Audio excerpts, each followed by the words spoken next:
هلا والله حبيباتي صديقاتي، جيت اليوم وياكم وفيديو جديد ومشاركة جديدة وبسيطة. حبيت انه اشارككم هيجي لحظات ولو كلش بسيطة.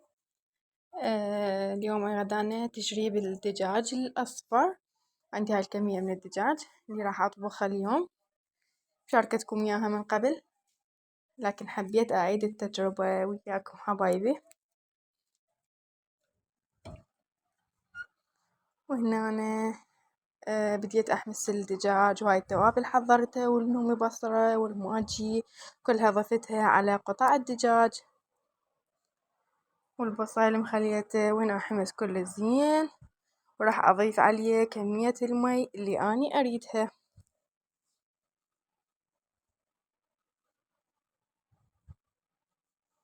وهنا استوى عندي تشريب الدجاج وصار روعة، طعمه يجنن أحلى من شكله.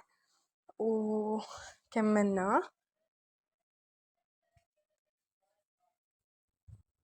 وهنا أنا طابخة تمن أني يوم كملته، تمن أبيض أني سويت وياه.